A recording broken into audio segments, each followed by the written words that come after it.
Olá, meu nome é Felipe Oliveira, eu estou aqui para te ajudar a se tornar um agilista.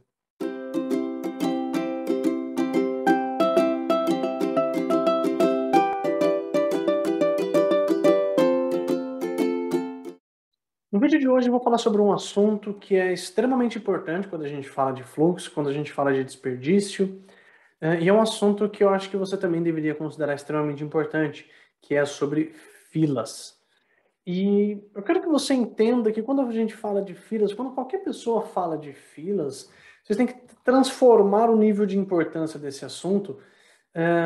Tanto quanto seria importante você consertar o encanamento da sua casa ou trabalhar o acúmulo de trabalho que você tem aí no seu OneDrive, no seu dia a dia, né? Ou seja, é necessário, tá? E quanto mais tempo você fica sem pensar nisso, quanto mais tempo você fica sem trabalhar esse tipo de assunto, mais problemático é, mais tempo você vai gastar e mais grana você vai perder nesse tipo de assunto, beleza? Então, filas é um assunto que é extremamente importante, a gente sabe disso. Na maioria das vezes, fila é um negócio que atrapalha e muito o dia a dia de um time, o dia a dia de uma área, tá? E a ideia é que a gente conseguir te ajudar a entender o porquê isso é importante, tá? Então, primeira coisa, eu vou falar para vocês o seguinte, né? Na hora de fazer esse conteúdo para vocês, eu tive que ler bastante coisa para saber exatamente o que falar. E durante a minha leitura, eu comecei a ler um livro que é de um cara chamado Don Reinertsen. Ele é um consultor que dedicou as últimas décadas, os últimos anos, a falar sobre gerenciamento, sobre desenvolvimento de produtos e como que a gente gerencia o fluxo associado à criação de produtos, à entrega de produtos. Tá? Durante esse material, você percebe que o autor ele fala de bastante coisa sobre gestão de fluxo, sobre filas, né, sobre work in progress, sobre limites, sobre capacidade, sobre principalmente uma visão econômica aplicada a tudo isso. E um dos livros, que ele ainda não tem uma tradução em inglês, mas a tradução do título são Os Princípios do Fluxo de Desenvolvimento de Produtos, ele traz uma série de princípios, de práticas, de provocações que vão ajudar os gestores no dia a dia a conseguir entender a importância dos assuntos que ele coloca lá, tanto sobre desperdício, tanto quanto a visão econômica que você tem que ter sobre gestão de fluxo. E um dos principais pontos que são colocados ali também é sobre filas, tá? E eu quero que você entenda a formação de filas, a estrutura e por que a gente tem que se preocupar muito com isso. Vamos lá? Bom, filas em si é um assunto relativamente simples quando você entende do que a gente está falando, né? Quando a gente fala de fila.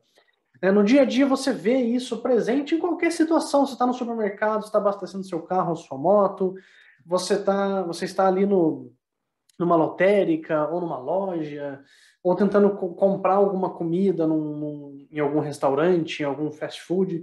Não existe fila em qualquer contexto, em qualquer situação. Você está no pedágio tem fila também, no mercadinho tem fila, na farmácia tem fila. Eles até preparam, estruturam todo o processo ali para controlar a fila, né, demarcar ali no mercado. Então, todos os lugares você consegue enxergar que existe fila, né?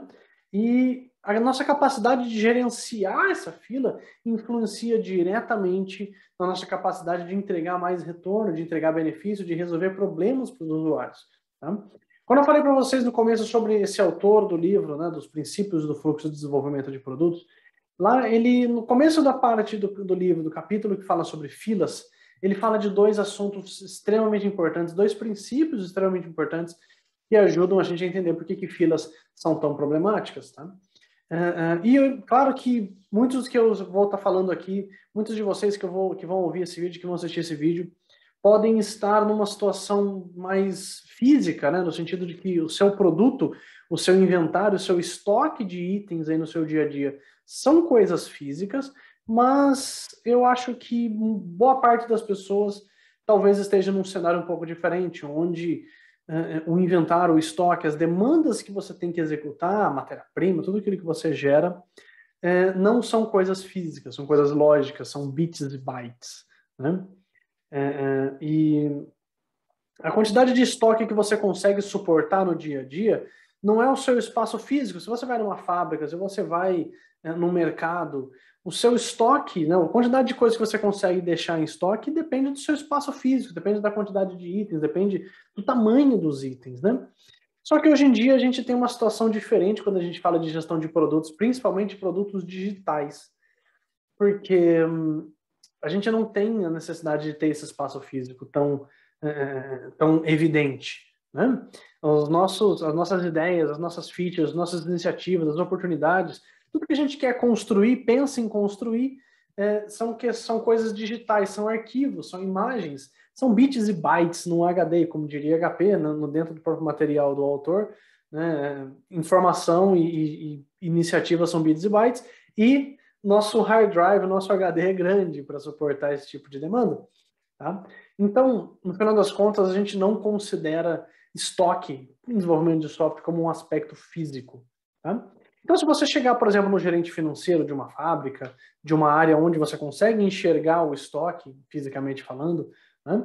Você consegue perguntar para o gestor financeiro quanto custa aquilo, quem está esperando aquele conteúdo, aquela matéria-prima, né? Está vinculado a quantos pedidos, se eu atrasar o envio de mais matéria-prima daquele tipo, quanto que isso me custa, a gente consegue ter isso com mais clareza. Só que o custo de oportunidade, quando a gente fala de filas e estoque dentro do desenvolvimento de software, é um pouco diferente. Porque esse estoque ele é um pouco invisível, né? Quando a gente pensa em estoque em desenvolvimento de software, ele não é visível, tanto fisicamente quanto financeiramente. Principalmente se é uma ideia que a gente gera para trazer mais retorno, né? Tem um investidor americano que ele fala que o custo de um investimento, né, de um investimento errado, na verdade não é tão alto quanto o custo de um investimento bom não realizado. E um grande problema dessa questão física e lógica da demanda de desenvolvimento de produtos, das features, das iniciativas que não tem esse teor físico, não tem essa natureza física, é exatamente o quanto que custa o atraso ou não entrega daquelas iniciativas. Você pode ter uma iniciativa muito grande que traz pouco valor, uma iniciativa muito pequena que traz muito valor. Então é difícil você conseguir quantificar de uma forma tão palpável coisas que estão, por exemplo, eu vou chamar de design in progress, né, que é como o autor coloca, quantas coisas estão ali sendo desenhadas e quanto custa cada uma dessas coisas e qual que é o valor de cada uma dessas coisas. É pouco palpável, é incerto. Então, quanto mais incerto, principalmente o valor, mais difícil eu tenho de conseguir quantificar financeiramente, porque fisicamente já não dá, imagina financeiramente com relação ao que se espera de retorno e o custo de atraso daquele tipo de demanda.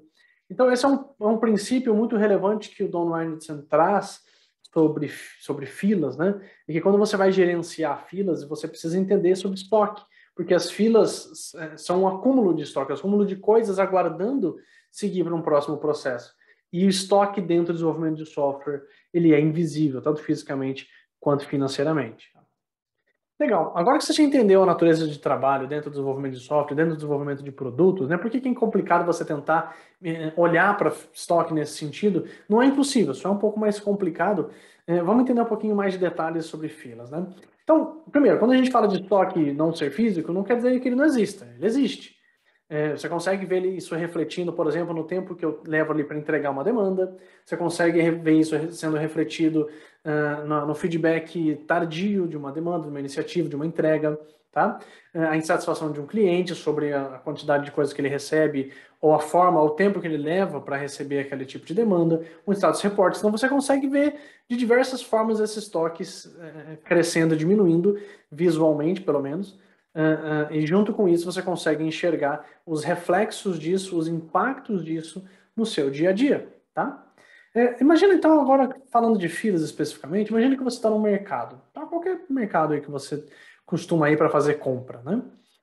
Por exemplo, quando eu entro no mercado e eu vejo, eu tô ali, eu entro lá, eu começo a ver as coisas e tal, se eu vejo uma fila muito grande lá nos caixas, e por vários caixas, né? Eu fico preocupado. Eu já fico pensando, pô, será que vale a pena fazer compra agora? Será que faz sentido eu fazer a compra nesse momento?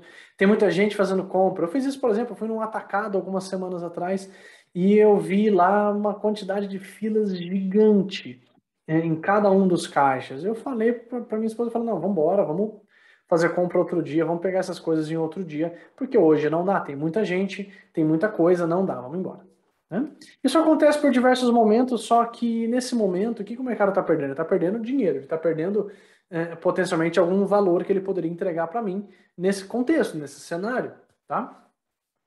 E isso acontece em diversos momentos da vida. E como eu falei para vocês no começo, filas estão em todos os momentos, filas não estão em todos os lugares. Porque o que é a fila no final das contas, né? É a capacidade de um fluxo versus a quantidade de demanda que eu tenho sobre esse fluxo. Então, se eu tenho, por exemplo, num fluxo de desenvolvimento de produtos, se eu tenho uma quantidade de demandas chegando para o desenvolvedor, para um programador, esse tipo de coisa, se eu tenho fila, quer dizer que a capacidade desse programador, desse desenvolvedor, desse fluxo de desenvolvimento não consegue suportar a demanda. Tá? Isso sempre vai existir, sempre vai ter ali uma restrição, um gargalo, alguma coisa que tem uma capacidade inferior com relação à demanda. Tá? Então, se vocês vão ver isso refletido em diversos momentos, e isso é causado, às vezes, até de forma explícita, a gente às vezes que não enxerga, mas às vezes está explícito de que eu tenho uma pessoa testando e 5 desenvolvendo. Eu tenho 2 pessoas desenvolvendo e 10 demandas chegando para esse desenvolvimento. Eu tenho, por exemplo, um time que faz deploy, por exemplo, e são duas pessoas, esse time que faz deploy, e eu tenho ali 20 demandas chegando ao mesmo tempo. Eu tenho um time de infraestrutura que recebe 20 chamados por dia, eu tenho uma pessoa para atender. Tá? Essa restrição sempre existe, sempre vai ter ali um elemento, um fator que vai incapacitar você de conseguir entregar resultado a partir daquela demanda. Tá? Então, quanto mais demanda eu tento trazer para dentro do meu fluxo, sem considerar a capacidade desse meu fluxo, maior vai ser a minha fila. E qual que é o problema quando a gente fala de fila? Tá? Vamos pegar pelo mais simples, né? Ninguém gosta de fila. Tá? Quando a gente está desenvolvendo um produto, eu acho que vocês também não vão gostar, se vocês se comprometem com uma demanda, vocês não vão gostar que aquela demanda fique esperando. Tá? Então, no dia a dia, quando você é uma pessoa de produtos, por exemplo, você traz um compromisso, né? Quando você começa uma iniciativa, você se compromete com ela, você traz uma expectativa para as pessoas. Seja as pessoas que estão dentro da empresa, né? Uma diretoria, uma área de marketing, uma área comercial, ou até mesmo o cliente lá fora. Às vezes o compromisso é diretamente com o cliente. Empresas, por exemplo, que têm trabalhos B2B, às vezes tem contato direto com o cliente, com as pessoas para as quais provém aquele serviço, você vai estar entregando diretamente para aquelas pessoas. E o custo que aquela fila tem com o tempo não é o custo só que você tem como empresa de fazer o seu cliente esperar. É o cliente esperando sem aquela iniciativa. É o custo que você tem sobre o valor não entregue e também o cliente sobre o valor não recebido, não obtido e não trabalhado. Às vezes é uma iniciativa que aumenta as vendas do cliente, às vezes é uma iniciativa que diminui o custo do cliente. Então você tem esses dois reflexos. Além disso, tudo que você investiu naquela demanda que está numa fila, que está aguardando para ser processada, ela não está sendo colocada no seu devido lugar. Tá? Então, eu investi lá 20 mil reais, 30 mil reais, 40 mil reais em tempo gasto sobre aquelas pessoas, um designer, um desenvolvedor, uma pessoa de produtos, uma pessoa de analytics. Né? Tudo isso que eu investi, eu estou demorando para obter retorno. Tá? Estou demorando até mesmo para validar, mesmo que seja uma validação, um teste, eu estou demorando para conseguir obter retorno sobre aquele tempo. Além disso, eu tenho mais um ponto que é uma influência cara sobre fila. Tá? Se eu estou falando de um produto, uma feature, uma iniciativa de um produto que eu vou obter retorno no cliente pessoa física, por exemplo, vamos falar que são sites que trabalham com modelo de leads, ou são sites que não falam diretamente com o usuário, né? Para conseguir falar com o usuário, ter uma discussão com o usuário, você precisa conseguir, no meio de uma massa de dados, você precisa conseguir falar com não é alguém que você pode ir lá e visitar a loja, né? Você pega empresas como Spotify, como Netflix, né? Não dá para o Netflix ir lá na casa da pessoa e entender, né? É um pouco mais complicado que isso. Se você trabalha, por exemplo, com uma loja de carros ou com uma imobiliária, é um pouco mais simples. Você consegue ir lá na imobiliária, você consegue ligar em alguma imobiliária com facilidade, tá? Então, se você lida com esse tipo de produto que é um pouco mais incerto, é um pouco menos palpável, captar ali a necessidade do usuário, né? Você também está perdendo um negócio que é o time to market. Quanto mais tempo a demanda fica em fila, menor a sua chance de você chegar primeiro ou de você obter o valor necessário. Tá? Você deixa de ser inovação, você passa a ser o eu também. Né? Eu também tenho, eu também fiz, eu também posso. Então você vai ter que concorrer de outras formas, não como o melhor, não como o primeiro, mas talvez aumentar, substancialmente a sua qualidade ou diminuir substancialmente o seu preço. Você vai ter alguns aspectos aí que a ter que concorrer que vão além da inovação, tá? Então, esses são reflexos bem macro, bem alto nível, para a gente discutir como que fila traz problema para o seu dia a dia. Então, por que eu falei tudo isso até agora, né? Quando a gente fala de fila, um dos principais aspectos, aí é um exemplo que o Don Reinertsen dá no livro dele, é que fila, no final das contas, o tamanho da fila são uma das maiores causas raiz de desperdício no desenvolvimento de produtos, tá? Eu estou desperdiçando o tempo das pessoas, eu estou desperdiçando o tempo do cliente, eu estou desperdiçando o dinheiro que eu poderia ganhar com aquela iniciativa lançada, tá? E se eu continuar com aquela demanda esperando, pode ser que eu perca o cliente, pode ser que eu perca o tempo de mercado, né? Um dos presidentes da Toyota falava que cada hora gasta, né, o tempo das pessoas dentro de uma empresa é um acúmulo de tempo, não é o tempo de uma pessoa simplesmente, é um acúmulo de tempo. Então, se eu desperdiço horas de alguém ou de várias pessoas, eu estou desperdiçando a vida dessas pessoas. Tá? Então, se eu desperdiço o tempo que o desenvolvedor gasta para construir algo inútil, para esperar aquela demanda começar de fato, eu estou desperdiçando a vida daquela pessoa. Tá? É uma frase forte, é uma frase pesada quando a gente pensa o conceito dela, o que ela traz por baixo. Né? Mas se aquela demanda está esperando para ser entregue, eu também estou desperdiçando o tempo de alguém que está esperando aquela iniciativa. Eu também estou desperdiçando o tempo que alguém gastou para conseguir trazer um retorno antecipado sobre aquela iniciativa. Tá? Então, são alguns aspectos que parecem coisas simples, mas no final das contas são bem relevantes para o nosso dia a dia quando a gente fala de filas. Então, fila, pessoal, traz desperdício, fila traz insatisfação para o seu cliente, fila pode fazer você perder o engajamento das pessoas, porque aquela demanda que ele criou está demorando para chegar no seu fim. Quando a gente fala, por exemplo, de uma pessoa de produtos, não um product manager, um product owner, esse papel ele pode estar desperdiçando o seu tempo e desperdiçando o retorno que ele quer trazer com aquela iniciativa. E aí pode ser que você se depare no seu dia a dia com a seguinte questão. Beleza, você sabe que fila é um problema, você sabe que fila traz desperdício, você sabe que fila aumenta o tempo de entrega, você sabe que fila vai aumentar o tempo que você gasta para receber feedback, vai aumentar N aspectos no seu dia a dia. E aí pode chegar um momento em que você vai trazer isso para uma liderança, você vai trazer isso para um coordenador, e aí ele fale bem assim, de uma forma super tranquila para você, ele chegue bem pertinho de você e fala assim, por que isso é importante? Dá vontade de bater na pessoa, brincadeira. Não pode bater em ninguém, não. Mas esse tipo de argumento, pessoal, é um pouco ruim. Por quê? Porque eu estou impedindo com que eu consiga ver. Mas, Felipe, por que eu não explico? Você pode explicar. Explique para a pessoa por que isso é importante. Por que tirar esse tipo de perspectiva dentro de um fluxo de trabalho é importante? Por que é importante eu eliminar filas, eu conseguir gerenciar bem essas filas, eu não ficar tentando gerenciar apenas capacidade ou pessoas ou fluxo, mas gerenciar as minhas filas, o tamanho das filas, o custo que essas filas trazem. Né? A expectativa de valor que eu tenho sobre um item, ele é intrinsecamente associado ao tempo que eu tenho que esse item gasta numa fila. Tá? E aí, se você no dia a dia não está conseguindo trazer uma fila porque as pessoas podem estar tendo algum receio, tenta tirar esse tipo de resistência das pessoas. Tá? Muitas vezes as pessoas não querem medir filas, pessoal, por um simples motivo, porque a fila vai aumentar o tempo de entrega, consequentemente vai trazer uma representação negativa para a forma como elas gerenciam o seu trabalho. Então, se você pegar um líder de um time, um desenvolvedor, qualquer pessoa ali que você trabalha no dia a dia, você vai perceber que se você não trouxer um bom motivo, uma dor, uma necessidade, um ponto relevante sobre a sua capacidade de entregar serviços e a necessidade de mapear essas filas, essas pessoas vão entrar na defensiva. Então você precisa conseguir trazer esse tipo de dor, esse tipo de causa, esse tipo de fator que vai influenciar diretamente na entrega desse serviço. Beleza? Ok, Felipe, você falou aí sobre filas, você falou por que as filas são importantes, mas agora, como é que eu faço para conseguir diminuir essas filas?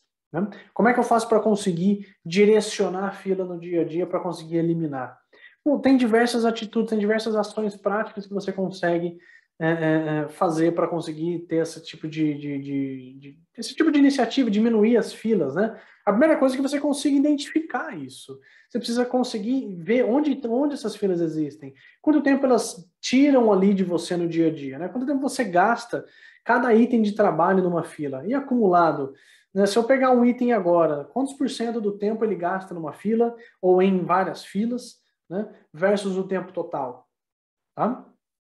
Então é importante que você tenha esse reflexo no seu dia a dia. Você pegar, por exemplo, eficiência de fluxo, que é uma métrica interessante, você vai ver quantos por cento do seu item passa sendo executado de fato e não esperando alguém puxar aquela iniciativa, né, aquele item. Então, a primeira forma que você tem que ter é conseguir identificar onde estão essas filas, onde que elas refletem, o impacto que elas trazem no dia a dia, quanto tempo. Tá? As filas são mais presentes no tipo de item A ou no tipo de item B. As filas são mais presentes numa classe de serviço A ou numa classe de serviço B. As filas são maiores em momentos específicos, né, em colunas específicas no seu fluxo, ou em períodos mesmo. Você pegar um ano, as filas são maiores em dezembro, as filas são maiores em outubro, as filas são maiores em março. Tá? Tente entender e identificar e entrar no nível de detalhe sobre esse tipo de influência que as filas têm sobre o seu fluxo. Tá? A partir disso, a partir desse momento, você começa a enxergar um pouco mais onde que essas filas impactam. E aí você começa a discutir algumas questões sobre gerenciar o fluxo, sobre o work in progress, como é que você consegue controlar o work in progress no seu fluxo de trabalho para diminuir ou expor, evidenciar as filas. Tá? Talvez você não tenha que necessariamente resolver ou não consiga necessariamente resolver. Talvez a grande questão aqui seja expor a existência dessas filas. Você ter clareza sobre onde elas estão, quais são as suas principais causas e como que você consegue direcionar as primeiras ações para conseguir eliminar. Tá? Mas é importante que você, além de evidenciar, além de ter essa informação, que você traga isso à vista para as pessoas. Mostre. Então vamos colocar aqui uma limitação nessa coluninha aqui, colocar aqui a fila de teste. Vamos falar que para a fila de teste só vão entrar X itens. Ou para a execução do teste em si só vão entrar X itens. E você vê se aquilo cresce ou não. Se aquilo começar a crescer, talvez você tenha um gargalo, talvez você tenha ali uma fila. E aquilo começa a trazer problema. Tá? No começo do vídeo, eu falei para vocês um pouco sobre utilização de capacidade, né? O quanto que utilizar a capacidade de forma excessiva tende a gerar filas. Se você está trabalhando de uma forma empurrada, ou seja, eu estou empurrando demanda para o fluxo, eu estou empurrando demanda para o sistema de trabalho, eu estou me comprometendo sem considerar o quanto que aquele downstream, por exemplo, consegue suportar. Eu estou me comprometendo com uma iniciativa sem saber se de fato ela faz sentido ou não. Isso pode causar filas. Você pode ter esse nível de gargalo. Então, se você tentar utilizar mais do que a sua capacidade suporta, potencialmente você vai gerar filas. Então, tente monitorar a sua capacidade. Uma das formas de fazer isso é trabalhar com work in progress, mas é primordial que você consiga ter uma análise detalhada sobre a sua capacidade, a capacidade do seu fluxo, né? Não é a capacidade do time, é a capacidade do fluxo de trabalho. Não necessariamente é o time de desenvolvimento que vai ser um gargalo ali, que vai ser ali uma restrição. Tá? Que vai ali dar como presente aquela fila. Né? A fila pode estar, por exemplo, no marketing. A fila pode estar no comercial, pode estar no time de design, ou na área de design, ou na pessoa de design. Tá? Então comece a fazer essas análises, comece a tentar entender como que essas filas se manifestam, aonde, em que contexto, que tipo de cenário, que tipo de natureza elas têm. E junto com isso, comece a expor esse problema, comece a dar visibilidade sobre essas filas crescendo e aumentando e o tempo crescendo. E aí vai ter gente que vai te perguntar, Felipe, mas o lead time vai crescer e agora? É bom que cresça, é bom que a gente está achando um problema. Né? Como diria, tem um autor sobre ele que fala, né, que se você encontrou um problema, é um tesouro que você descobriu, porque ali você tem uma oportunidade de entregar melhor o valor para o teu cliente, de entregar melhor os serviços que você se propõe a entregar. Belezinha? Legal, pessoal. Esse foi um conteúdo um pouco mais denso, um pouco mais teórico, né, onde vocês vão conseguir, espero que consigam, entender um pouquinho mais por que monitorar filas é importante, por que você passar a medir filas é importante, o impacto que isso pode trazer para você, para o seu time, para o seu negócio, para a sua empresa. Tá? É importante que você tenha tudo isso na sua cabeça, seja para argumentar para o seu chefe, ou você, para o seu chefe, para o seu líder, ou você, como líder, conseguir influenciar isso no dia a dia e permitir que as pessoas não só se sintam confortáveis em medir essas filas, mas peçam por isso e estejam instigadas a monitorar, acompanhar e melhorar os seus processos para que essas filas deixem de existir. Bom, agora que você já entendeu por que a gente monitora filas, por que as filas importam no final das contas, eu espero que você tenha gostado desse vídeo, espero que ele tenha sido proveitoso para você e que ele te ajude no seu dia a dia a conseguir resolver esses problemas, a identificar essas filas, ou até mesmo convencer as pessoas a monitorar essas filas no dia a dia, tá?